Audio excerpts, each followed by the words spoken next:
Se milagres desejais contra os males e o demônio, recorrei a Santo Antônio e não falhareis jamais. Vamos ver o documentário sobre a vida de Santo Antônio. Aqui na igreja de Santo Antônio, em Lisboa, na cripta está guardado um osso autenticado por uma bula papal. A casa de Santo Antônio ficava aqui onde hoje é o altar. E é interessante a gente ver que a imagem de Santo Antônio foi colocada ali em cima e ele leva nas mãos um menino Jesus. É muito simbólico. Claro que Santo Antônio viveu muito depois, jamais teria carregado o menino Jesus, mas é um simbolismo importante. Um santo que foi tão importante na pregação, tão importante pelos seus sermões, associado diretamente à imagem de Jesus. Quero mostrar para você também aqui do lado, tem uma imagem que é considerada milagrosa, um retrato de Santo Antônio. As pessoas vêm até aqui para deixar bilhetinhos com pedidos e agradecimentos também. Essa é uma igreja cheia de simbolismos.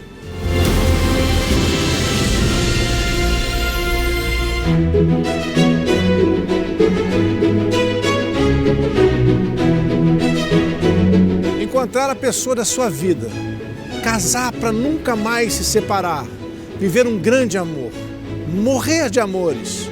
Esse já foi ou vai ser um sonho para muita gente. Vinícius de Moraes fazia canções para conquistar seus grandes amores. Mas na tradição... Agora vemos as passagens do documentário em Lisboa, em Portugal. Vamos acompanhando com ele.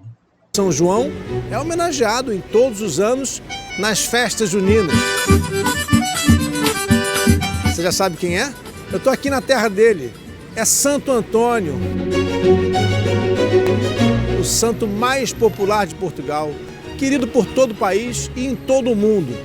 Bem, ele é um dos padroeiros dessa lindíssima capital.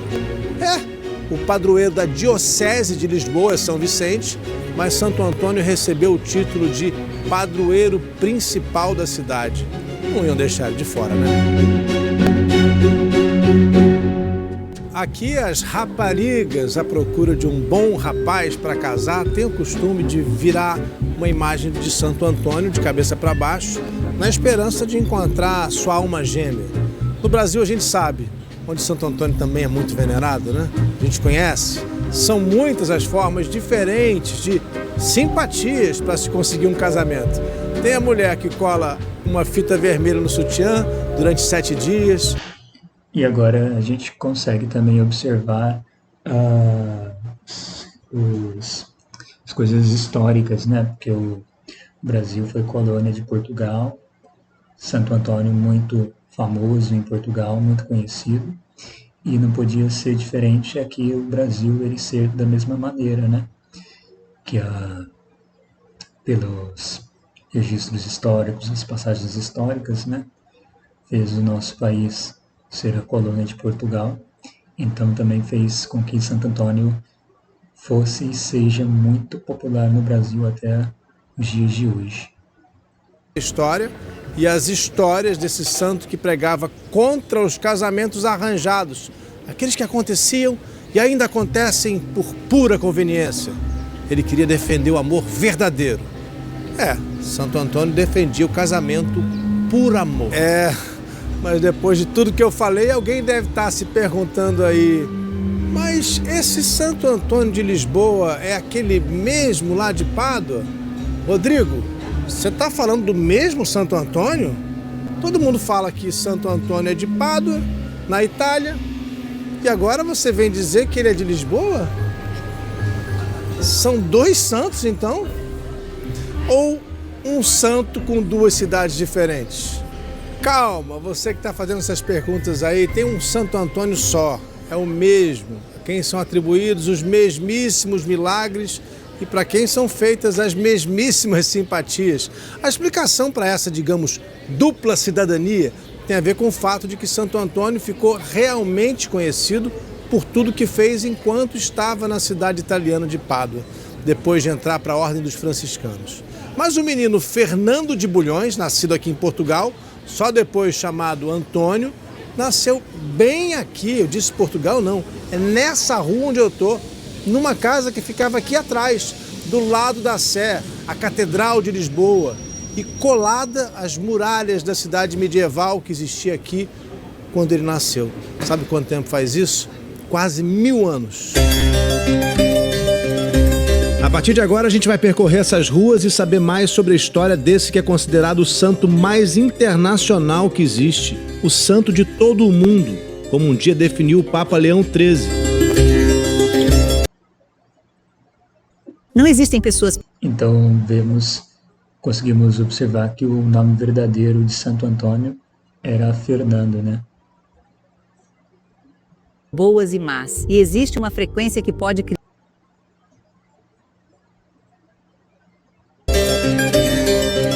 Que foi contemporâneo e amigo de outro santo muito popular, São Francisco de Assis, e que mesmo tendo morrido jovem, promoveu dezenas de curas que foram consideradas milagres. Combateu os casamentos arranjados nas famílias ricas e teve a canonização mais rápida da história do cristianismo. Mais rápida até do que o rei francês Luís IX, que impressionou todo mundo pela velocidade com que aconteceu.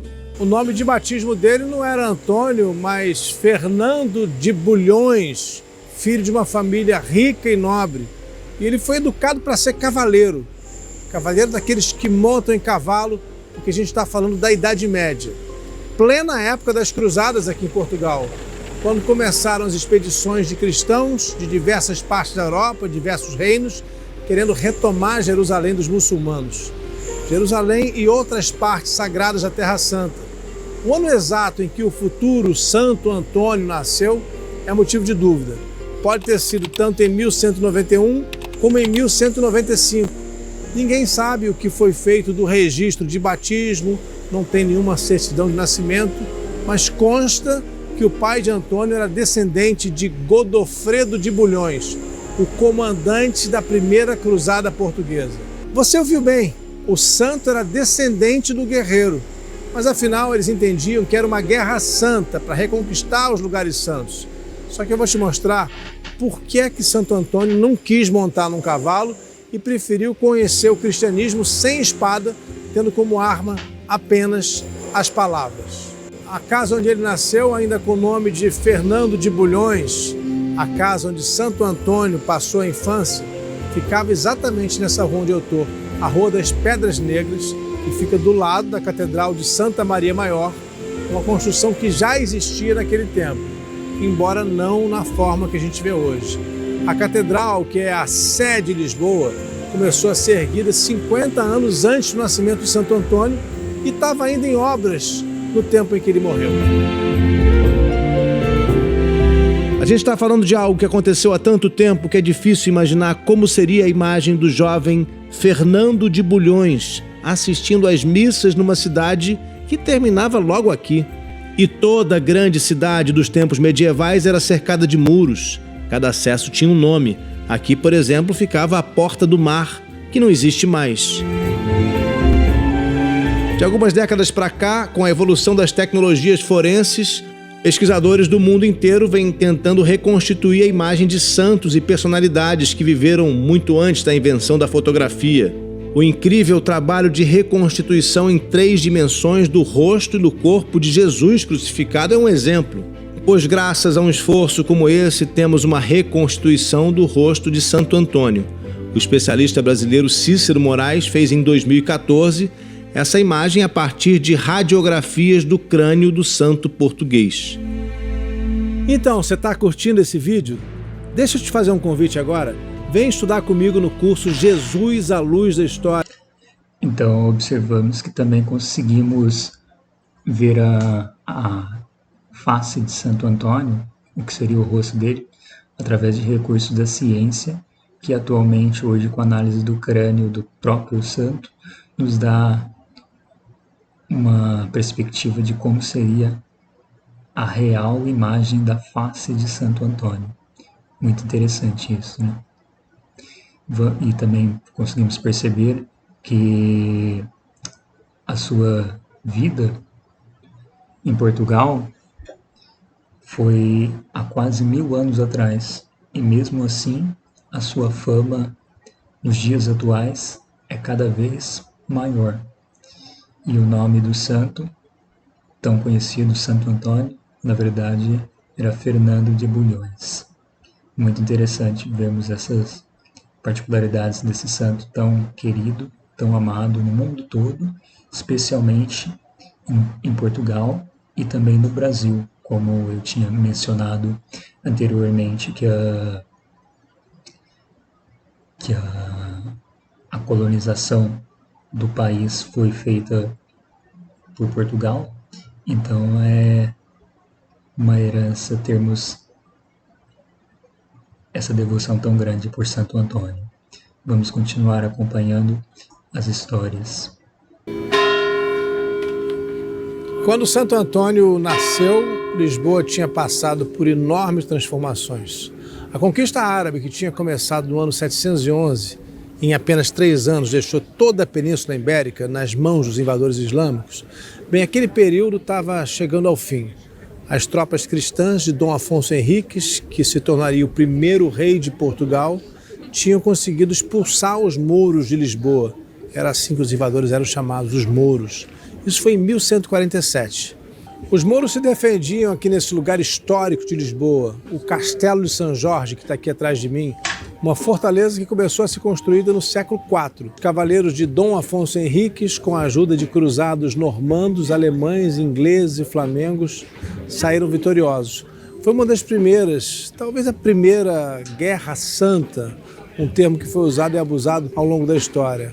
Por volta de 1250, os invasores árabes já tinham perdido o domínio sobre quase toda a península, com exceção de Granada, na Espanha, onde eles resistiram por mais 2 séculos.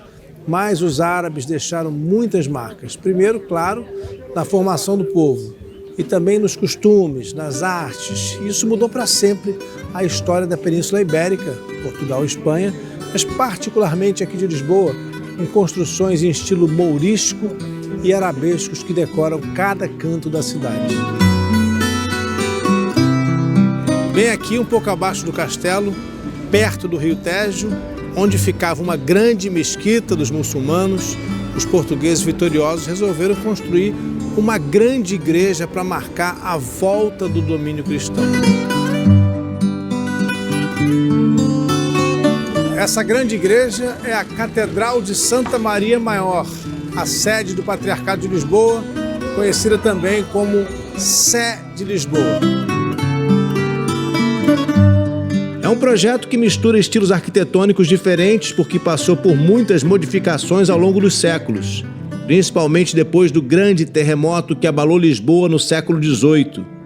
O estilo inicial era romântico, mas depois predominou o estilo gótico que a gente vê até hoje. Foi aqui na Sé que Fernando de Bulhões começou os estudos religiosos na Ordem de Santo Agostinho.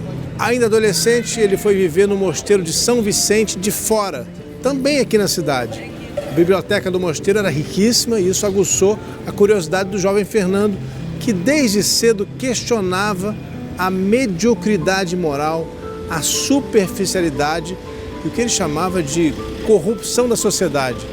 Mais tarde ele seguiu para o mosteiro de Santa Cruz de Coimbra. E vou mostrar para você daqui a pouquinho que foi lá que ele mudou de nome.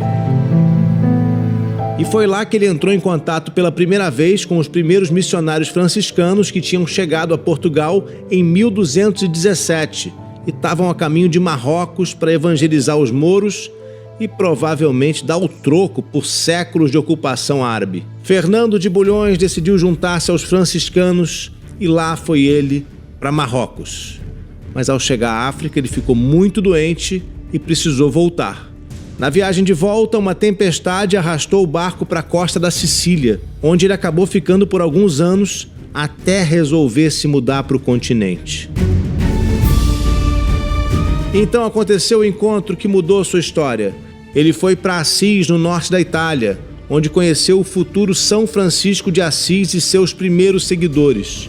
Para concluir sua formação, Fernando de Bulhões recebeu ordens para se isolar durante 15 meses num eremitério, o lugar onde viviam os eremitas.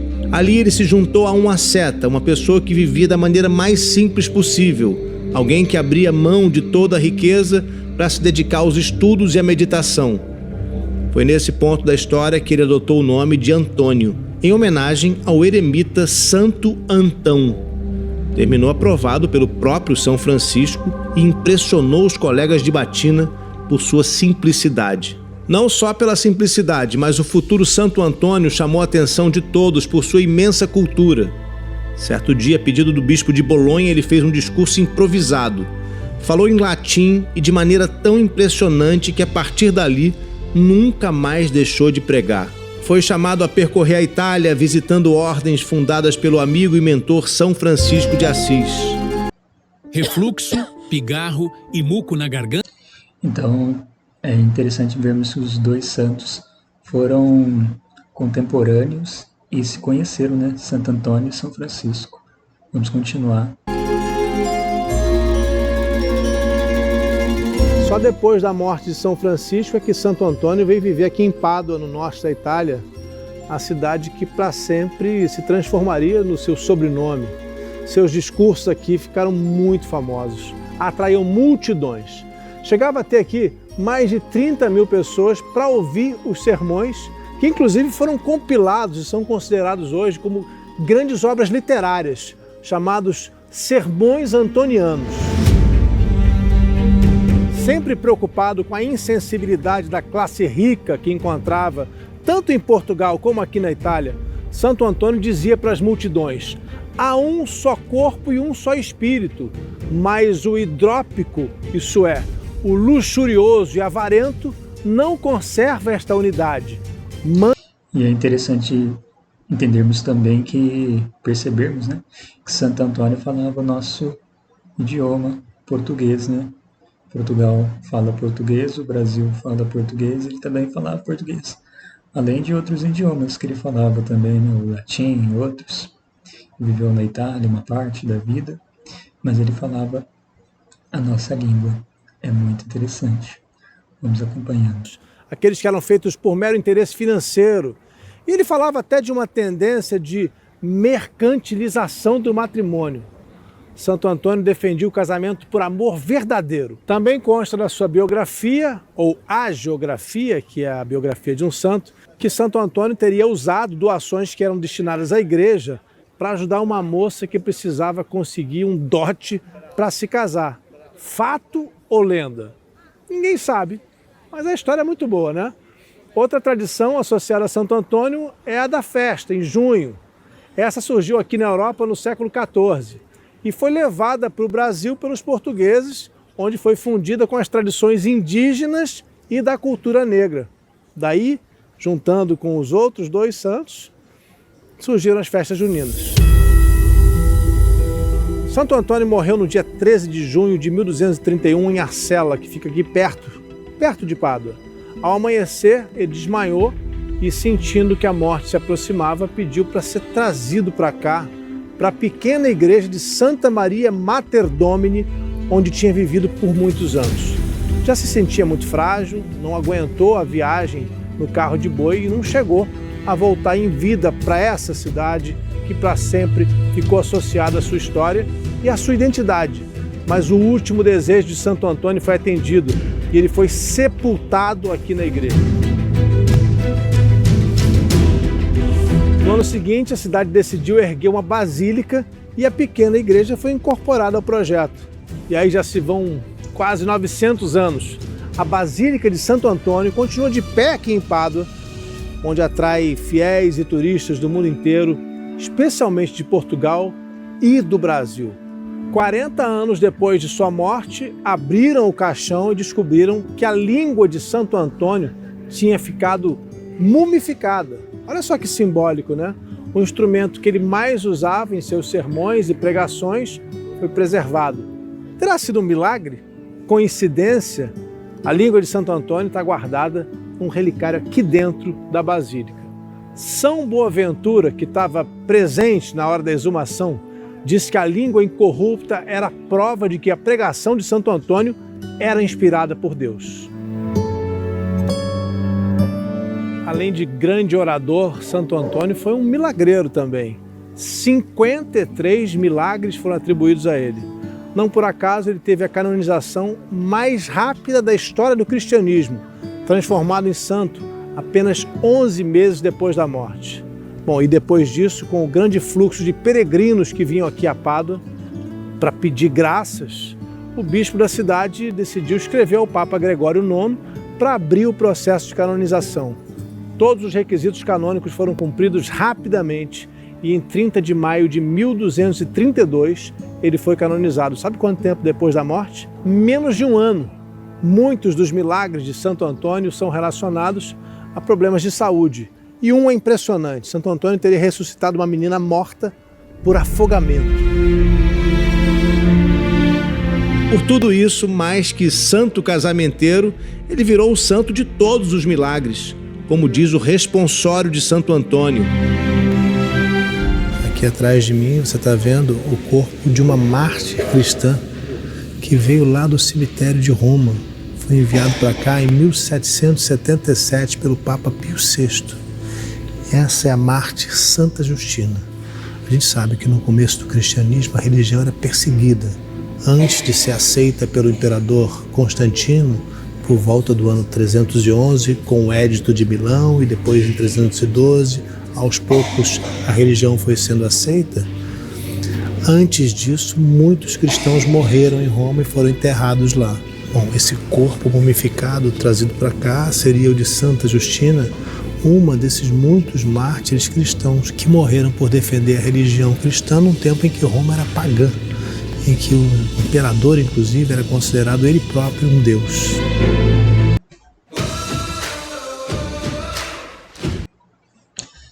Vamos continuar vendo esse maravilhoso documentário sobre a vida de Santo Antônio.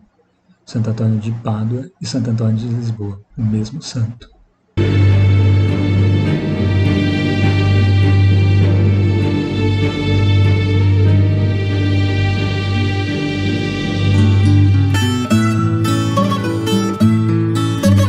Santo Antônio morreu no 13 de junho e daí o dia dele ser comemorado nessa data.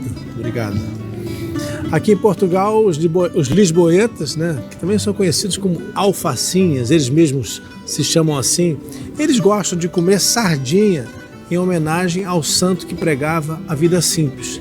Sardinha é um alimento simples e eles comem decoradas com temperos, tem manjericão. Aqui no prato, por exemplo, tem essas 4 sardinhas acompanhadas de uma salada simples e batata cozida. Eles comem também acompanhados do caldo verde que o Santo Antônio distribuía aos pobres. É a tradição comer com pão, as sardinhas e acompanhar com vinho. Afinal de contas, o vinho está associado o tempo todo à história do sagrado, tanto no cristianismo como no judaísmo. Lembra que eu disse lá no começo que Santo Antônio é o padroeiro de Portugal, mas que não tem só um? Ele é padroeiro da capital, né, da cidade. E antes que alguém que esteja assistindo aqui, algum português, venha dizer que a gente está errado, deixa eu explicar. São Vicente de Saragoça, curiosamente um santo espanhol, é o padroeiro do Patriarcado de Lisboa. Já Santo Antônio é o padroeiro da cidade de Lisboa, considerado o padroeiro principal da cidade. É o que diz o diretório litúrgico da igreja dele. Todo mundo ama Santo Antônio, não é só aqui em Portugal, é no Brasil também. Em 1995, uma instituição católica fez uma pesquisa querendo saber qual era o santo mais amado pelos brasileiros. Já sabe qual foi o resultado? Bom, primeiro lugar, Santo Antônio com 20% da preferência. Vou convidar você a me acompanhar aqui, a gente comer aqui as sardinhas de Santo Antônio juntos, do lado da catedral, aqui em Portugal. Então aqui confirmamos que Santo Antônio realmente é muito popular no Brasil e no mundo inteiro. Vemos também que existe grande influência dos conhecimentos da vida e da história desse santo português. Documentário excelente. Comer com simplicidade, viver com simplicidade, sabendo que ele veio de uma família rica aqui de Portugal. Ele não queria nada daquilo, não queria ir para a guerra, não queria fazer cruzada. A cruzada, vamos dizer assim, de Santo Antônio era com as palavras, era de falar para as pessoas, eram sermões. Depois ele foi para Pádua, a gente mostrou, né? E lá ele fez sermões importantíssimos, conheceu na Itália São Francisco de Assis. É uma história muito bonita que traz muitas pessoas aqui em Portugal. Olha, se você vier, eu recomendo você sentar aqui do lado da catedral. Estou com essa vista bonita da catedral aqui. Você pede uma sardinha, espero que você goste. Pede um vinho também, um vinho simples português, não precisa ser caro não. Vinho em Portugal, qualquer vinho de preço baixo mesmo é muito bom. Esse aqui é um deles.